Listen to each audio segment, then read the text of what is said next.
बच्चों नमस्कार। आज हम किसी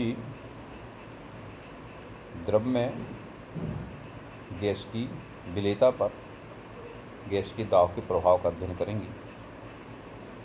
क्योंकि हम जानते हैं विलेयता दाब बढ़ाने पर बढ़ती है। विलयन की सतह पर, विलयन के ऊपर वाष्प दाब डाला जाता है, वो विलयन में घुली गैस की मात्रा को बढ़ाता है। जितना अधिक दाब होगा उतनी अधिक गैस विलायक में घुली होगी।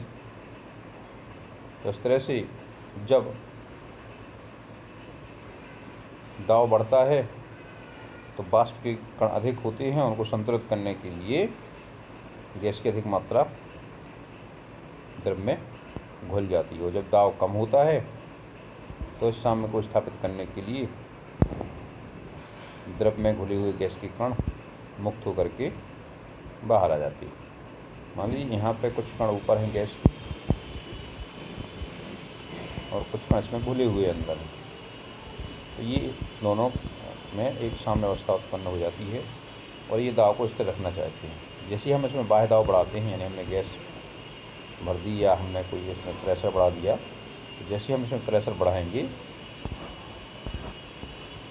मान लीजिए हमने यहाँ पे प्रेशर बढ़ाने के लिए उपयोग किया है, जैसे ही हम यहाँ प्रेशर बढ़ाएंगे तो इसमें जो द्रव की सतह पर जो गैस के अणु हैं उनमें से कुछ अणु इसमें घुलने लगती हैं।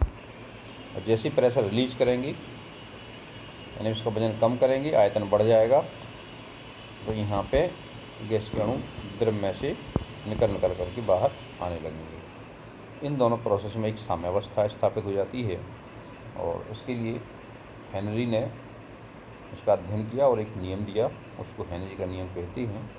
और इस नियम के अनुसार स्थिर ताप पर गैस की द्रव में विलेयता गैस की दाब के समानुपाती होती है।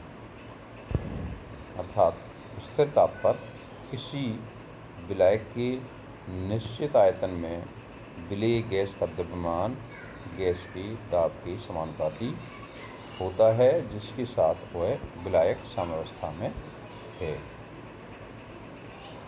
यदि हम विलेय के इकाई आयतन में विलेय गैस का विलायक के इकाई आयतन में विलेय गैस का द्रव्यमान m मान लें और साम्य दाब P मान लें, तो m समानुपाती P होगा और ताप यहाँ पे क्या रहेगा, कांस्टेंट रहेगा।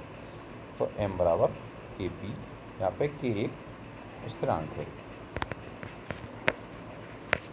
यदि एक से अधिक मान लीजिए गैसें हैं तो हम इसको इस तरह परिभाषित कर सकते हैं। किसी विलयन में गैस A का मूल अंश उस विलयन के ऊपर उपस्थित गैस A के आंशिक दाब P के समानुपाती होता है। यहाँ पे क्या ले रहे हैं हम, मूल अंश यानी मूल फ्रैक्शन, मूल प्रभाज। तो माने विलेय गैस का मूल प्रभाज समानुपाती गैस का आंशिक दाब। और तो इसको क्या करेंगे, जब हम समानुपात को बराबर में चेंज करते तो इस तरह से गुणा करना पड़ेगा हमें। तो XA बराबर K इंटू PA। अब इसको हम चेंज करें तो PA बराबर क्या हो जाएगा, 1/K इंटू XA, और हम 1/A को रख देंगे KH। यहाँ पर KH है कितना है, 1/A। इसी KH को हम कहते हैं हेनरी स्थिरांक।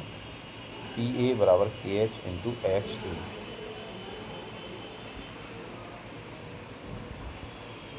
यह मान जो KH का मान है, हेनरी स्थिरांक का मान है, ये अलग अलग गैसों के लिए अलग अलग होता है, जो गैस की प्रकृति और विलायक की प्रकृति तथा विलयन के ताप पर निर्भर करता है। ये नियम केवल तनु विलयनों पर लागू होता है। यदि विलयन बहुत सांद्र हो तो फिर हेनरी का नियम उस पर लागू नहीं होता है।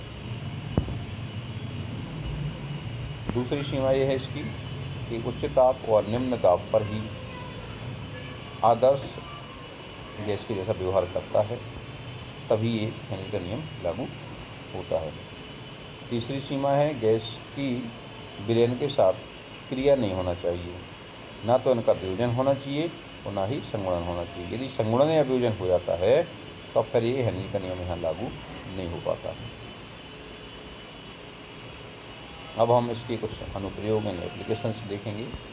आप लोगों ने गर्मियों में Coca Cola, Thums Up, soda water ये होंगे। जब भी हम इसको ढक्कन को खोलते हैं तो इसमें बुलबुले के रूप में कार्बन डाइऑक्साइड गैस निकलने लगती है। इसका कारण क्या है? जब भी जो कार्बनिक पेय यानी जो सोडा है उसको बोतल में जब पैक किया जाता है तो वो प्रेशर से टाइट ढक्कन लगा दिया जाता है। इससे इसमें जो घुली हुई कार्बन डाइऑक्साइड है उसकी मात्रा बढ़ जाती है। जैसे ही हम इसको ढक्कन को खोलते हैं तो ये बुलबुले के रूप में बाहर निकलती है, क्योंकि इसका जब दाब कम हो जाता है, ढक्कन खोलते हैं तो दाब कम हो जाएगा और कम दाब पे इसकी विलेयता कम हो जाएगी, जिससे इसमें घुली हुई कार्बन डाइऑक्साइड गैस बाहर की ओर निकलने लगती है। दूसरा इसका एप्लीकेशन है, जब गहरी समुद्र में जो गोताखोर जाते हैं कुछ ढूंढने के लिए, रिसर्च करने के लिए, तब ये बहुत उसके अंदर जाते हैं समुद्र के अंदर, तो अपने साथ एक सिलेंडर ले जाते हैं और उसमें सिलेंडर में ऑक्सीजन रहती है केवल 2%, हीलियम रहती है 98%। यानी इसमें हीलियम और ऑक्सीजन का मिश्रण ले जाती है। इसमें नाइट्रोजन की जगह पे हीलियम का यूज करते हैं। यहाँ पे आपको ध्यान देना है, यदि हम वायुमंडल की वायु को ले जाएं तो क्या होगा? समुद्र के नीचे जाने पे प्रेशर बहुत ज़्यादा होता है और जो नाइट्रोजन गैस होती है इसकी विलेयता प्रेशर बढ़ने पे बढ़ जाएगी, माने नाइट्रोजन भी रक्त में घुलने लगेगी। जैसा कि हेनरी के नियम के अनुसार किसी गैस की विलेयता उसके गैस के दाब के समानुपाती होती है। जैसे समुद्र के नीचे जाएंगे और मान लीजिए हम इसी हवा, वायुमंडल की हवा है जिसमें हम खुले में सांस लेते हैं, इसको सिलेंडर भर के ले जाएं तो अत्यधिक दाब के कारण नाइट्रोजन गैस रक्त में घुलने लगेगी। जैसे ही वो बाहर आएगा गोताखोर तो फिर से दाब कम हो जाएगा, तो रक्त में घुली हुई नाइट्रोजन की विलेयता कम हो जाएगी, फिर बुलबुलों के रूप में वो नस नाड़ियों में आ जाएगी। जब बुलबुलों के रूप में नस नाड़ियों में से निकलेगी तो बहुत अत्यधिक पीड़ा होगी, उससे अत्यधिक पीड़ा होती है। इसको हम बैंड्स कहते हैं। इससे बचने के लिए गहरी समुद्र में जाने वाले गोताखोर नाइट्रोजन की जगह पे हीलियम का इस्तेमाल करते हैं। मैंने ऑक्सीजन के साथ जो नाइट्रोजन घुली है उसकी जगह पे क्या करते हैं? ऑक्सीजन के साथ हीलियम का मिश्रण ले जाते हैं। और इसी तरह से अधिक ऊंचाई पे जो पर्वतारोही जाते हैं तो वहाँ पर भी वायुमंडल का प्रेशर है, वायुमंडल का दाब है, वो कम हो जाता है। इसके कारण ऑक्सीजन की विलेयता रक्त में कम हो जाती है, इससे वहाँ पर सांस लेने में कठिनाई होती है। तो ये आपके हेनरी के नियम के कुछ व्यवहारिक उपयोग हो गए। अगले भाग में हम बात करेंगे आप अणुसंख्यक गुणधर्मों की।